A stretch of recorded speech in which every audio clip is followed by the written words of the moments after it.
തമോന്മുഖം ജീവിതം പ്രഭാമയം സന്നിധാനം.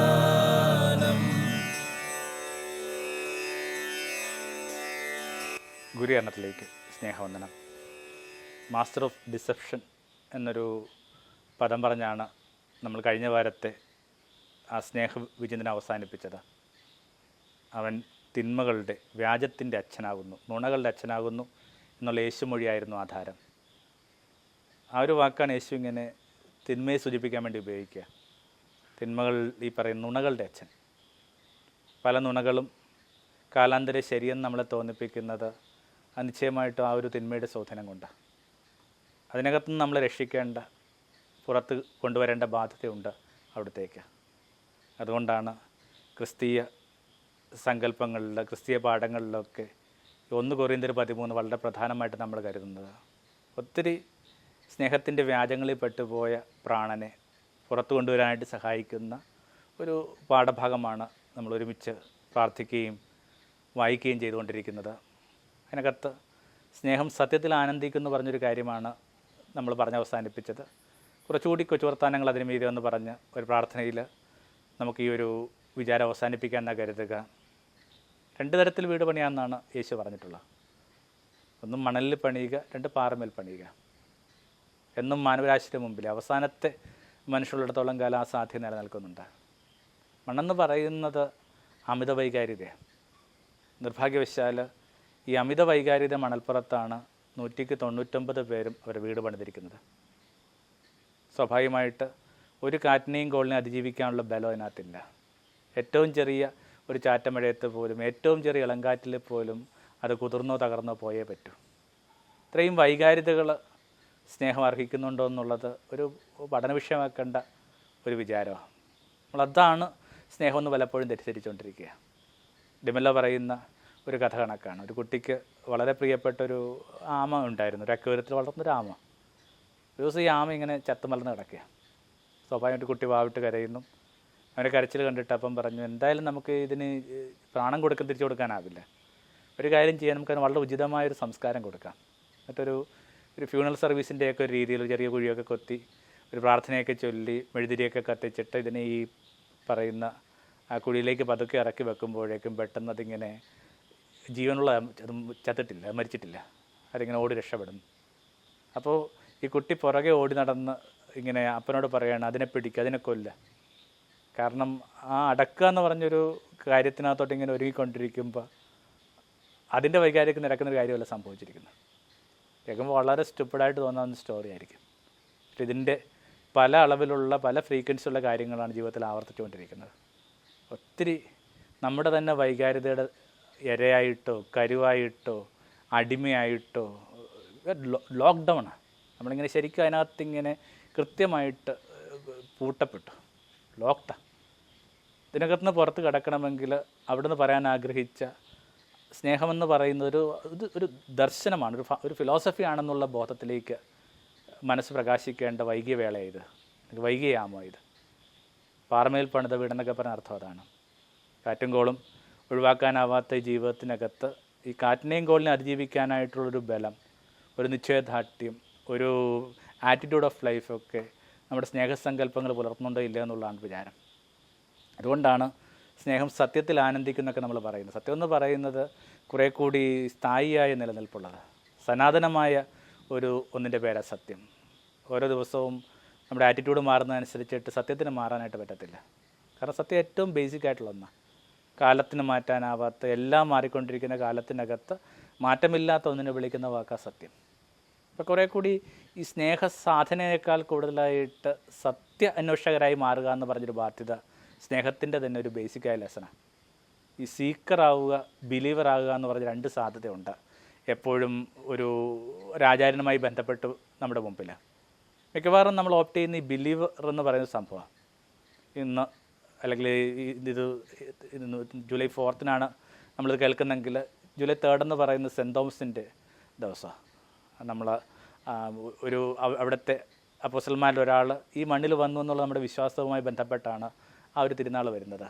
അപ്പോൾ ഈ മനുഷ്യനൊക്കെ വാസ്തവത്തിൽ സീക്കേഴ്സാണ്. വാസ്തവത്തിൽ കേട്ടത് അതേപോലെ വിശ്വസിക്കുന്നതിന് പകരമായിട്ട് കുറേ കൂടി മുമ്പോട്ട് പോയി ചില കാര്യങ്ങൾ കണ്ടെത്താനും അന്വേഷിക്കാനും തങ്ങളുടേതായ ചില കൺക്ലൂഷനിലെത്താനുമായിട്ട് അവർ പുലർത്തിയ ഒരു ശ്രദ്ധയാണ് ഈ ബിലീവർ എന്ന് പറയുന്ന പ്രതലത്തിൽ നിന്ന് അവർ സീക്കർ എന്ന് പറഞ്ഞ കുറേ കൂടി അപ്പർ എലമിലേക്ക് ഉയർത്തുക.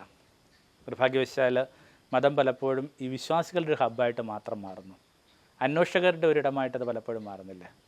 ഒരുപക്ഷെ എന്തുകൊണ്ടാണ് ഒരു ഭാരതീയ ബോധത്തിൽ ക്രിസ്തു അത്രയും സ്വാധീനം ചെലുത്താതെ പോയത്, അല്ലെങ്കിൽ ക്രിസ്തു ആസ് ഇറ്റ് ഈസ് പ്രഘോഷിക്കപ്പെട്ട രീതിയിൽ അത്രയും സ്വാധീനം ചെലുത്താതെ പോയെന്നുള്ളതിൻ്റെ ഒരു പ്രധാനപ്പെട്ട വിശദീകരണം ഇതാണ്. കാരണം ഈ ദേശം എന്ന് പറയുന്നത് ഇങ്ങനെ സീക്കേഴ്സിൻ്റെ, സത്യാന്വേഷികളുടെ ദേശമാണ്. അപ്പോൾ സത്യം എന്ന് പറയുന്നത് റെഡി ടു മേക്ക് ഒരു മിശ്രിതമല്ല.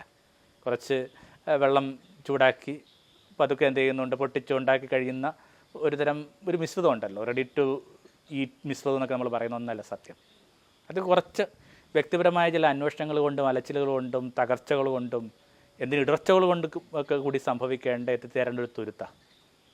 വസ്തു അതുകൊണ്ടാണ് യേശു വളരെ കൃത്യമായിട്ട് ഉത്തരം പറയാതെ പോയൊരു ചോദ്യം അതായിരുന്നു, എന്താണ് സത്യം? എന്താണ് സത്യം എന്ന് ചോദിച്ചാൽ ആ മനുഷ്യൻ ചോദിക്കുന്നത് ഒരു ആംചെയറിലിരുന്നുണ്ടാണ്. ആംചെയറിലിരിക്കുന്നൊരു മനുഷ്യന് സത്യത്തെക്കുറിച്ച് അന്വേഷിക്കാനായിട്ട് എന്താ ബാധ്യതയുള്ളത്?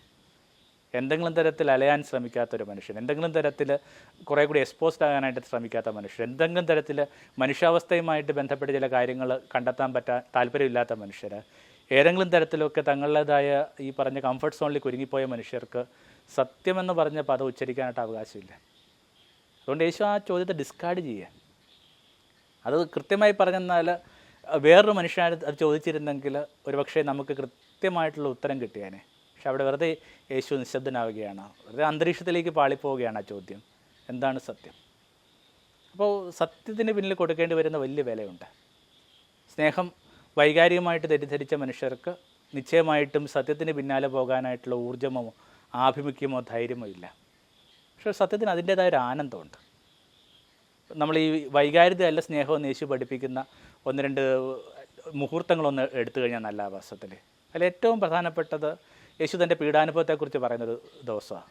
അവിടെ നിന്ന് പറഞ്ഞു, എനിക്കിങ്ങനെ കുറേ ക്ലേശങ്ങളിൽ കടന്നു പോകേണ്ടതായിട്ട് വരും, ഇങ്ങനെ മനുഷ്യപുത്രൻ ഇങ്ങനെ ആരാലൊക്കെ ഇങ്ങനെ വിട്ടുകൊടുക്കപ്പെടുകയും വലിയ പീഡകൾക്ക് വിധേയപ്പെടുകയും ചെയ്യേണ്ട ഒരു ജീവിതം എൻ്റെ മുമ്പിലുണ്ട്. അപ്പോൾ യേശു ഏറ്റവും സ്നേഹിച്ചിരുന്ന ഒരാൾ, അല്ലെങ്കിൽ യേശുവിനെ ഏറ്റവും സ്നേഹിച്ചിരുന്ന ഒരാളിൽപ്പെട്ട ഒരാൾ അതാരാണ്? പീറ്ററാണ്. പീറ്റർ ഇങ്ങനെ വന്നിട്ട് പറയുന്നത് ഇങ്ങനെയാണ്, നിനക്ക് സംഭവിക്കാതിരിക്കട്ടെ. നമുക്ക് തോന്നും മാസ്റ്ററിൽ ഏറ്റവും സ്നേഹത്തിൽ നിന്ന് ഈ മനുഷ്യൻ പറയുന്നൊരു കാര്യമാണ്. പക്ഷെ നേരത്തെ പറഞ്ഞ ഒരു സംഭവമുണ്ട്. എന്താണത്? ഈ ഡിസെപ്ഷൻ എന്ന് പറഞ്ഞൊരു സംഭവമുണ്ട്. ഒരാൾ എന്തിനു വേണ്ടിയാണ് ഈ ഭൂമിയിലേക്ക് വന്നതെന്നും അയാളുടെ ദൗത്യം എന്താണെന്നും അയാൾ എന്ത് ആഭിമുഖ്യത്തിലാണ് മുമ്പോട്ട് പോകേണ്ടതെന്നും ഒക്കെ മറന്നിട്ട് തൻ്റെ ചില സ്നേഹത്തിൻ്റെ ഊഷ്മളതയിൽ ഈ മനുഷ്യനെ കുരുക്കാനായിട്ട് പീറ്റർ ശ്രമിക്കുക. അപ്പോൾ യേശു അയാളെ വിളിക്കുന്ന വാക്ക് ശ്രദ്ധിക്കണം, സാത്താനെ ഗോ ബിഹൈൻഡ്. എവിടെയെങ്കിലും നിങ്ങൾ കേട്ടിട്ടുണ്ടോ ഒരു ഉത്തമ സ്നേഹിതനെ നിങ്ങൾ സാത്താനെന്ന് വിളിക്കുന്നതായിട്ട്? അവിടെയൊക്കെ കൃത്യമായിട്ട് യേശു സാത്താനെക്കുറിച്ച് പറഞ്ഞ ആ ഡെഫിനിഷൻ ഈ കൃത്യമായിട്ട് നമ്മുടെ മനസ്സിലേക്ക് വരണം. ഈ പറഞ്ഞ മാസ്റ്റർ ഓഫ് ഡിസെപ്ഷനാണ്. അപ്പോൾ എൻ്റെ ദൗത്യവുമായിട്ട് ചേരാത്ത, എനിക്ക് സന്തോഷം തരുന്ന കാര്യങ്ങൾ മാത്രമാണ് സ്നേഹം എന്നൊക്കെ കരുതുന്ന അത്തരം സങ്കല്പങ്ങൾ സൃഷ്ടിക്കുന്ന മനുഷ്യരൊക്കെ കൃത്യമായിട്ട് ഈ മണലിൽ വീട് പണിയാൻ ശ്രമിക്കുന്ന ഒരു തുടർച്ച തന്നെ. അപ്പോൾ കുറേ കൂടി നിലപാടർഹിക്കുന്ന ഒന്നിൻ്റെ പേരാണ് സ്നേഹം. കുറേ കൂടി അന്വേഷണം ആവശ്യമുള്ള, കുറേ കൂടി കണ്ടെത്തലുകൾ ആവശ്യമുള്ള ഒന്നിൻ്റെ പേരാണ് സ്നേഹം. പക്ഷേ അതിനകത്ത് നിന്ന് ലഭിക്കുന്ന വല്ലാത്തൊരു ശുദ്ധമായൊരു ആനന്ദമുണ്ട്. മറ്റൊരു ഉദാഹരണം എടുത്തു കഴിഞ്ഞാൽ വെറുതെ തെറ്റിൽ കുരുക്കപ്പെട്ട സ്ത്രീയുടെ കഥ എടുക്കുക. നമ്മൾ പലപ്പോഴും അതിങ്ങനെ കമ്പാഷൻ്റെ, കരുണയുടെ കഥയൊക്കെ ആയിട്ടാണ് പറഞ്ഞുകൊണ്ടിരിക്കുന്നത്. ഇൻഫാക്ട് നിശ്ചയമായിട്ടും ഒരു ആൾക്ക് കിട്ടാവുന്ന, ഒരാളുടെ സ്വകാര്യ ജീവിതത്തിൽ കിട്ടാവുന്ന പാളിച്ചകളുടെ മീതെ അവിടുന്ന് ഭക്ഷിച്ച വലിയ കരുണയുടെ കഥയാണ്, വലിയ കരുണയുടെ മഴപ്പെയ്ത്തിൻ്റെ കഥയാണ്. പക്ഷേ വാസ്തവത്തിൽ അതായിരുന്നില്ല ആ ടെക്സ്റ്റിലെ വിഷയം. ആ ടെക്സ്റ്റിലെ വിഷയം എന്ന് പറയുന്നത് ഈ പറഞ്ഞൊരു ഡിസെപ്ഷനെ യേശു റിവീൽ ചെയ്യുന്നതാണ്. മറ്റുള്ളവരെ കുറ്റാരോപിക്കുന്ന മനുഷ്യർ അവരിൽ തന്നെ അത്രയും ശുദ്ധിയുള്ള മനുഷ്യരാണോ? ഏതെങ്കിലും ഒരു മനുഷ്യനെ വിധിക്കാനായിട്ടുള്ള ധൈര്യമുള്ള ഏതൊരു മനുഷ്യനും ഈ ഭൂമിയിൽ ഉണ്ടാകും. അപ്പോൾ അത് മറച്ചു വെച്ചിട്ട് ചില കാര്യങ്ങളിലേക്ക് ഏർപ്പെടുമ്പോഴേക്കും വാസ്തവത്തിൽ ഇവളെ യേശു രക്ഷിക്കുന്നു എന്നതിനേക്കാൾ ഉപരിയായിട്ട് സ്വന്തം വ്യാജത്തെ അഭിമുഖീകരിക്കാനായിട്ട് യേശു അവരെ പ്രേരിപ്പിക്കുക. യേശു ഇങ്ങനൊരു കൃത്യമായൊരു നേരം കൊടുക്കുന്നുണ്ട്. നമ്മൾ വായിച്ച് കേൾക്കുന്നുണ്ട്. അവർ പറയുന്ന കാര്യങ്ങൾ കേട്ടില്ലെന്ന മട്ടിൽ അവിടെ നിന്ന് ഇങ്ങനെ നിലത്തിരുന്നു കൊണ്ട് എഴുതിക്കൊണ്ടിരിക്കുക. ആ ഒരു ചെറിയൊരു പോസ് വാസ്തവത്തിൽ വളരെ കൺസ്ട്രക്റ്റീവായിട്ടുള്ള, വളരെ റിഫ്ലക്റ്റീവായിട്ടുള്ളൊരു പോസാണ്. ആ റിഫ്ലക്റ്റീവായ പോസ്റ്റിന് ശേഷം പതുക്കെ സത്യത്തെ അഭിമുഖീകരിക്കാനായിട്ട് യേശു അവരെ പ്രേരിപ്പിക്കുകയാണ്. യേശു പറഞ്ഞു, നിങ്ങളിൽ പാപമില്ലാത്തൊരു കല്ലറയട്ടെ. അപ്പോൾ ഇങ്ങനെ കണ്ണാടിയുടെ മുമ്പിൽ നിൽക്കുന്ന കണക്ക് അവർക്ക് സ്വയം കാണാൻ പറ്റുന്നുണ്ട്. അവരെ പാളിച്ചകത, അവരുടെ ആഭിമുഖ്യങ്ങൾ, അവരുടെ ശരീരത്തിൻ്റെ പ്രിയങ്ങൾ, മമതകൾ, അവരുടെ തെറ്റായ ശരീരസങ്കല്പങ്ങൾ, ഇതൊക്കെ വാസ്തവത്തിൽ അവർ സ്വയം കണ്ടു. അങ്ങനെ ധൈര്യമുള്ളൊരു കല്ലെറിഞ്ഞോളാൻ പറഞ്ഞു. അപ്പോൾ വാസ്തവത്തിൽ ആ ഒരു സത്യത്തെ ഈ മനുഷ്യർ അഭിമുഖീകരിച്ച് അവർ സ്വയം സ്വാതന്ത്ര്യം അനുഭവിക്കുകയും ഈ സ്ത്രീക്ക് മനസ്സുകൊണ്ട് സ്വാതന്ത്ര്യം കൊടുത്തു പോകുന്ന വല്ലാത്ത ഈ ആനന്ദത്തിൻ്റെ മുഹൂർത്തമാണ് പലപ്പോഴും നമ്മളിങ്ങനെ കരുണയുടെ കഥയായിട്ട് മാത്രം വ്യാഖ്യാനിച്ച് അതിന് ചുരുക്കിക്കൊണ്ടിരിക്കുന്നത്.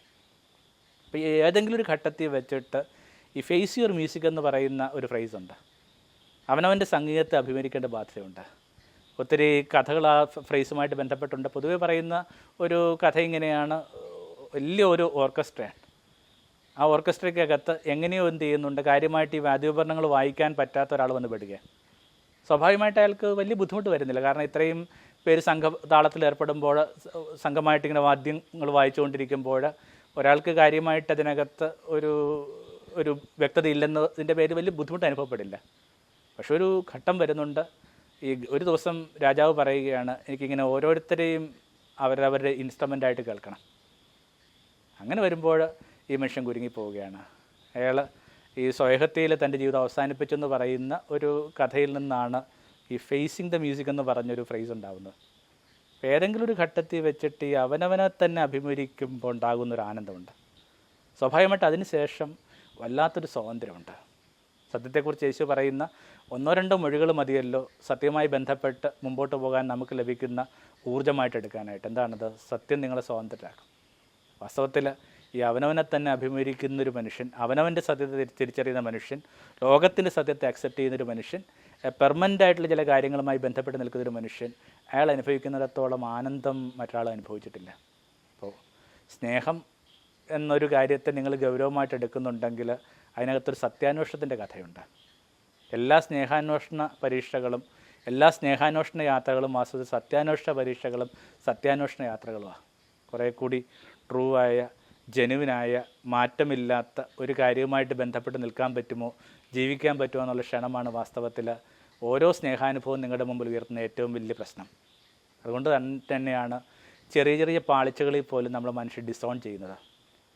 കാരണം ആ ഒരൊറ്റ കാര്യം മതി. എന്ത് കാരണം കൊണ്ടാണോ നിങ്ങൾ ഒരാളെ സ്നേഹിക്കുന്നത്, ആ ഒരു കാര്യത്തിനകത്ത് എന്തെങ്കിലും തരത്തിലൊരു പരിക്കോ കുറവോ സംഭവിക്കുമ്പോൾ പിന്നെ നിങ്ങളുടെ പിക്ചറിലില്ലേ മനുഷ്യർക്ക് മാപ്പ് കൊടുക്കാൻ പറ്റാത്തത് അതുകൊണ്ടാണ് വാസ്തവത്തിൽ. നേരത്തെ പറഞ്ഞ കണക്ക് ഇങ്ങനെ വൈകാരിക പുറത്ത് പണിത സ്നേഹമായതുകൊണ്ടായി മാപ്പ് കൊടുക്കാൻ പറ്റാതെ പോകുന്നത്. പൊതുവെ സ്പീഷീസുകളെക്കുറിച്ച് പറയുന്നത് ഇങ്ങനെയാണ്, മിക്കവാറും എല്ലാ ജീവജാലങ്ങളും തമ്മിൽ എന്തെങ്കിലും തരത്തിൽ കോൺഫ്ലിക്റ്റ് വരും എന്ന് പറയുന്നത്. ഇത് കുറച്ചുകൂടി ഒരു ഹയർ സ്പീഷീസ് എന്നൊക്കെ വിശേഷിപ്പിക്കാവുന്ന ഈ ആൾക്കുരങ്ങ കണക്ക് ഇതിനിടയ്ക്ക് നിരന്തരമായ സംഘർഷങ്ങളും തർക്കങ്ങളൊക്കെ വരും. പക്ഷേ ഈ തർക്കങ്ങൾക്ക് ശേഷവും അൻഡഞ്ജനത്തിൻ്റെ ആയ ചില ജസ്റ്റേഴ്സ് ഇവരിന്ന് വരാറുണ്ടെന്നാണ് പറയുക. ഏതെങ്കിലും തരത്തിലൊന്ന് ഹഗ് ചെയ്യുകയോ അല്ലെങ്കിൽ എന്ത് ചെയ്യുന്നുണ്ട് ഒന്ന് അടുത്ത് വന്നിരിക്കുകയോ ഒക്കെ ചെയ്യുന്ന ഒരു രീതി ഇത്തരം മൃഗങ്ങളുണ്ടെന്നാണ് പറയുന്നത്. അതുമാത്രമല്ല, കുറച്ചും കൂടി താഴത്തെ ലെയറുള്ള ജീവജാലങ്ങളും ഒക്കെ ഈ ഏതെങ്കിലും തരത്തിൽ പരസ്പരം ഒരു പോരാട്ടത്തിൽ ഏർപ്പെട്ട് കഴിഞ്ഞെന്നാൽ ഈ പുറത്തതിൻ്റെയോ മാപ്പ് കൊടുത്തതിൻ്റെയോ ഒക്കെ ഒരു ബോഡി ലാംഗ്വേജ് കാട്ടാറുണ്ടെന്നാണ് പറയുക. അത് തീരെ കാട്ടാത്തൊരു ജീവി എന്ന് പറയുന്നത് ഈ പൂച്ച എന്ന് പറയുന്നത്. പൂച്ചയാണ് ഏറ്റവും കൂടുതൽ ഡൊമസ്റ്റിക് എന്ന് നമ്മൾ വിശേഷിപ്പിക്കുന്ന ഒരു ജീവജാലം. ഇതിനകത്ത് സയൻസ് അല്ല പ്രശ്നം, അതങ്ങനെയാണെന്നോ അല്ലെന്നൊക്കെ തർക്കങ്ങൾ നിലനിൽക്കുന്നുണ്ട്. പക്ഷേ പൊതുവേ ഒരു സങ്കല്പം പൂച്ച പൊറുക്കാറില്ലെന്നുള്ളതാണ്. പൂച്ചയാണ് ഏറ്റവും കൂടുതൽ ഈ പറഞ്ഞ ജീവജാലങ്ങളിൽ ഇത്രയും മനുഷ്യനായിട്ട് പറ്റിക്കിടക്കുന്നത്. പട്ടി പോലും ഇപ്പം അതൊക്കെ നമ്മുടെ പടിയിലാണ് നിൽക്കുന്നത്. വളരെ അടുത്ത കാലത്തൊക്കെയാണ് പട്ടി നമ്മുടെ വീട്ടിന് അങ്കണത്തിലേക്കൊക്കെ ഉള്ളിലേക്കൊക്കെ പ്രവേശിക്കാൻ തുടങ്ങിയത്. പൂച്ച പക്ഷേ നമ്മുടെ കിടപ്പുമുറിയിലുണ്ടാവും. നമ്മളതിനെ പതുക്കെ ഒന്ന് തലോടി കഴിഞ്ഞെന്നാൽ അതിങ്ങനെ എഴുന്നേൽക്കുന്ന കാണാൻ പറ്റും, അതിൻ്റെ രോമങ്ങളൊക്കെ ഇങ്ങനെ പൊങ്ങി വരുന്നതായിട്ട് കാണാൻ പറ്റും, സദാ നമ്മുടെ കാലിൽ ഇങ്ങനെ ഒരുമി കിടക്കുന്നതാകാൻ പറ്റും. പക്ഷേ ഇത്രയും സ്നേഹമുണ്ടെന്ന് കരുതുന്ന ഒരു ജീവിക്കാണ് ഇങ്ങനെ പൊറുക്കാൻ പറ്റാതെ പോകുമെന്ന് പറയുന്നത് ഒരു മെറ്റഫറാണ് വാസ്തവത്തിൽ. മനുഷ്യർ ഈ പലപ്പോഴും ഏറ്റവും അടുപ്പവും ഏറ്റവും ഉത്തരവാദിത്തമുള്ള മനുഷ്യരാണ് ചെറിയ ചെറിയ കാര്യങ്ങൾക്ക് മീതെ പിന്നീട് വളരെ കഠിനഹൃദയരായി മാറുകയും പതുക്കെ പതുക്കെ ഈ കാഠിന്യം വലിയ വെറുപ്പിലോട്ടും വിദ്വേഷത്തിലൊക്കെ മാറുന്നത്. അപ്പോൾ കുറേ കൂടി നിലപാടുകളുള്ള ഒരു സ്നേഹദർശനം ഉണ്ടാകാനുള്ള, അപ്പോൾ പരസ്പരമുള്ള ചില താല്പര്യങ്ങളെക്കാൾ പ്രധാനം നിലനിൽക്കുന്ന ചില മൂല്യങ്ങളാണ് തങ്ങളുടെ ജീവിതത്തെ മുമ്പോട്ട് കൊണ്ടുപോകുന്നുള്ള വ്യക്തത അവർക്കുണ്ടാകും. ക്രീറ്റോ എന്ന് പറഞ്ഞ് ഒരു ചെറിയൊരു സംഭാഷണമുണ്ട്. എനിക്ക് തോന്നുന്നു 399 BC എന്നാണ്. അതാണ് സോക്രട്ടീസ് മരിച്ച വർഷം. ക്രിറ്റോ എന്ന് പറയുന്നത് സോക്രട്ടീസിൻ്റെ തന്നെ ശിഷ്യനാണ്. പ്ലേറ്റോ ആണ് ആ ഒരു ചെറിയൊരു സംഭാഷണം എഴുതി വെക്കുന്നത്. ഈ മനുഷ്യൻ ക്രിറ്റോ എന്ന് പറയുന്ന ആൾ ആ ദേശത്തെ ഏതൻസിലൊരു വളരെ ധനികനായ ഒരു മനുഷ്യനായിരുന്നു. സോക്രട്ടീസിന് വിഷപാത്രം കൊടുക്കാനായിട്ട് തീരുമാനിച്ച ആ നാളുകളിൽ ഇയാളുടെ ഈ പറഞ്ഞ ശിക്ഷാവിധിക്ക് വേണ്ടി കുറച്ച് ഇടവേള വന്നു. എന്തോ അവരൊരു ഫെസ്റ്റിവലായിട്ട് ബന്ധപ്പെട്ടിട്ടാണ് ഈ വിഷം കുടിക്കേണ്ടത്, അല്ലെങ്കിൽ വിഷം പറഞ്ഞ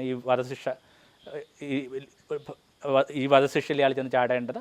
അപ്പോൾ ആ ഒരു ഇടവേളയുടെ കാലത്തിൽ ഈ മനുഷ്യൻ, വളരെ സ്വാധീനവും ധനവുമുള്ളൊരു മനുഷ്യൻ, പലരെയൊക്കെ കണ്ടും കൈക്കൂലി കൊടുത്തുമൊക്കെ സോക്രട്ടീസിനെ പുറത്തേക്ക് കൊണ്ടുവരാനുള്ള ഒരു മാസ്റ്റർ പ്ലാൻ തയ്യാറാക്കി. എന്നിട്ട് തടവറയിൽ വന്നിട്ട് പറഞ്ഞു, അങ്ങയെ ഞങ്ങൾ വേറെ ദേശത്തേക്ക് കൊണ്ടുപോവുകയാണ്, അവിടെ അങ്ങ് സുരക്ഷിതനായിരിക്കും. അയാൾ ചോദിക്കുന്നത്, എന്തുകൊണ്ടാണ് നിങ്ങൾ എന്നെ അങ്ങനെ കൊണ്ടുപോകാനായിട്ട് താല്പര്യപ്പെടുന്നത്? അപ്പോൾ ക്രിറ്റോ വളരെ കൃത്യമായിട്ട് ചില കാരണങ്ങളൊക്കെ പറയുന്നുണ്ട്. അങ്ങേക്കെതിരായിട്ടുള്ളൊരു വിധിയെന്ന് പറഞ്ഞാൽ വളരെ അധാർമ്മികമായൊരു വിധിയാണ്. അതുകൊണ്ട് തന്നെ ഈ കാര്യത്തിൽ ഇങ്ങനെ ഒരു ചെറിയ കള്ളത്തരം ഞങ്ങളുടെ ഭാഗത്ത് നിന്ന് ഉണ്ടായിക്കഴിഞ്ഞാൽ അതിനകത്ത് വലിയ കുഴപ്പമൊന്നുമില്ല. പിന്നെ ആൾക്കൂട്ടം അങ്ങ് ഈ പറയുന്ന മുഴുവൻ ഏതൻസിലെ സാധാരണ മനുഷ്യരും അങ്ങ് ജീവിക്കണമെന്ന് ആഗ്രഹിക്കുന്നുണ്ട്. ഇങ്ങനെ കുറേ കാര്യങ്ങൾ പറഞ്ഞ് അവസാനത്തെ കാരണമായിട്ട് ഈ മനുഷ്യൻ പറയുന്നത് ഇങ്ങനെയാണ്, അങ്ങേ കണക്കുള്ള ഒരു അച്ഛൻ്റെ സാമീപ്യം ആവശ്യമുള്ള മക്കൾ ഇങ്ങനെ അച്ഛനില്ലാതെ വളരുക എന്ന് പറയുന്ന കഷ്ടമാണ്. ഇത്രയും പ്രകാശമുള്ളൊരു മനുഷ്യൻ്റെ മക്കളായിട്ട് അവർ അങ്ങയുടെ സാന്നിധ്യം തന്നെ വളരുകയും ലോകത്തിന് നല്ല മക്കളായിട്ട് മാറണമെന്നൊക്കെ ഉള്ള വളരെ വൈകാരികമായ കാരണം തൊട്ട് കുറേ കാര്യങ്ങൾ ഇങ്ങനെ പറഞ്ഞു വരുന്നുണ്ട്. സോക്രട്ടീസ് പക്ഷേ ഇതിനെ സ്നേഹമായിട്ടല്ല എടുക്കുന്നത്, അഡ്മിറേഷനായിട്ടല്ല എടുക്കുന്നത്, മറിച്ച് ഈ മനുഷ്യൻ എന്നും സത്യത്തോട് നിൽക്കാനായിട്ട് ആഗ്രഹിച്ച മനുഷ്യൻ. അതുകൊണ്ട് തന്നെ അയാളിതെല്ലാം കൺഫ്രണ്ട് ചെയ്യുക.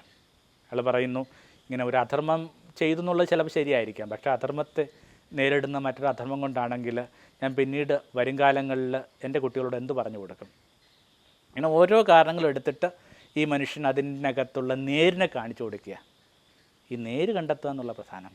അതിനകത്ത് ഒറ്റനോട്ടത്തിൽ ഈ കാര്യങ്ങളൊക്കെ ഒരു സ്നേഹസങ്കീർത്തനമായിട്ട് നിങ്ങൾക്ക് തോന്നിയേക്കാം, പക്ഷേ എല്ലാം അങ്ങനെയല്ല. ആൾക്കൂട്ടം അങ്ങ് ജീവനോട് ഉള്ളതായിരിക്കണമെന്ന് കരുതെന്ന് പറയുമ്പോൾ ഈ മനുഷ്യൻ പറയുന്നത്, ഈ ആൾക്കൂട്ടത്തിൻ്റെ അഭിപ്രായങ്ങൾക്ക് നിങ്ങൾ എത്രയും വലിപ്പം കൽപ്പിച്ചു കൊടുക്കണ്ട.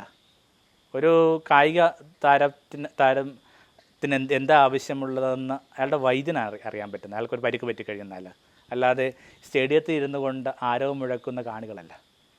ഇങ്ങനെ ഓരോരോ കാര്യങ്ങൾക്കകത്ത് ഈ നേര്, ഈ പറഞ്ഞ ഈ ഡിസെപ്ഷൻ ഈ മനുഷ്യൻ പതുക്കെ ഇങ്ങനെ തെളിച്ച് ഈ മനുഷ്യനെ കുറേ കൂടി പ്രകാശത്തിലേക്ക് കൊണ്ടുവരിക. പിന്നെ ഈ മക്കളെക്കുറിച്ച് പറയുമ്പോൾ താൻ പാലിച്ചിരുന്ന മൂല്യങ്ങൾക്ക് വേണ്ടി അവസാനം വരെ നിലനിന്ന ഒരാളെന്ന നിലയിൽ തങ്ങളുടെ അച്ഛനെ ഓർമ്മിക്കപ്പെടാനായിരിക്കും കുഞ്ഞുങ്ങൾ വരും കാലങ്ങളിൽ ആഗ്രഹിക്കുക. പിന്നെ മറ്റൊരു ദേശത്ത് വന്ന് പഠിപ്പിക്കുന്നതിനും ജീവിതം ആരംഭിക്കുന്നതിനെക്കുറിച്ച് നിങ്ങൾ പറയുമ്പോൾ ഓർമ്മിച്ചു കൊള്ളണം, ഞാൻ എന്താണ് അവരെ പഠിപ്പിക്കേണ്ടത്, എനിക്ക് പഠിപ്പിക്കാനായിട്ട് എന്താ ധൈര്യം? ഇതെല്ലാം കഴിഞ്ഞിട്ട് ഈ മനുഷ്യനെ നന്നായിട്ട് ഈ പറഞ്ഞ സത്യസംവാദത്തിൻ്റെ ഒടുവിൽ ഈ ക്രിറ്റോയ്ക്ക് കാര്യങ്ങളൊക്കെ മനസ്സിലാവുന്നുണ്ട്. ക്രിറ്റോ ആശ്വസിപ്പിച്ചുകൊണ്ട് മനുഷ്യൻ പറഞ്ഞു, ദൈവത്തിൻ്റെതായ ചില വഴികളൊക്കെ ഉണ്ടാകും, നിശ്ചയമായിട്ടും അതിനുവേണ്ടി നമുക്ക് കാത്തിരിക്കാമെന്ന് പറഞ്ഞ് മനുഷ്യനെ ആശ്വസിപ്പിച്ചു വിടുകയാണ്. അങ്ങനെ അവസാനത്തെ ഒരു കോപ്പ വിഷപാനത്തിന് മുമ്പായിട്ട് ഒരു മനുഷ്യൻ നടത്തിയ ദീർഘഭാഷണം ഇപ്പോഴും നിലനിൽക്കുന്നുണ്ടെങ്കിൽ, വിശ്വസാഹിത്യത്തിലൊക്കെ ഒരു പക്ഷേ ഒരു ഉന്നത കൃതിയായിട്ട് നിലനിൽക്കുന്നുണ്ടെങ്കിൽ അതിൻ്റെ അർത്ഥം എന്താണ്? വൈകാരികതയിൽ ക്രമപ്പെട്ടതല്ല, മറിച്ച് നിശ്ചയമായ മൂല്യബോധത്തിലാണ് ഒരാളുടെ സ്നേഹസങ്കല്പങ്ങൾ വേറിട്ടതും തളർത്തതും പൂവിട്ടതുമൊക്കെ. കുറേ കൂടി നമുക്ക് സത്യസന്ധമായ ഒരു അനുഭവമായിട്ട് സ്നേഹത്തെ മാറ്റാം. സത്യത്തിൽ ആനന്ദിക്കുന്ന സ്നേഹം. ഇഷ്ടങ്ങളിലാണ് പെട്ടുപോകുന്നു നമ്മുടെ ജീവിതം എന്നുള്ളതാണ് പൊതുവെ നമ്മുടെ സ്നേഹത്തെക്കുറിച്ചുള്ള ഏറ്റവും വലിയ ആരോപണം. ഇഷ്ടത്തിൽ നിന്ന് സ്നേഹത്തിലേക്ക് എത്ര ദൂരം സഞ്ചരിക്കേണ്ട ബാധ്യത നമുക്കുണ്ട്. സത്യത്തിൻ്റെ ഒരു 3 ടൂളായിട്ട് നമ്മളെപ്പോഴും പറയുന്നത് ഇങ്ങനെയാണ്. യേശു പറഞ്ഞൊരു കാര്യം തന്നെയാണ്.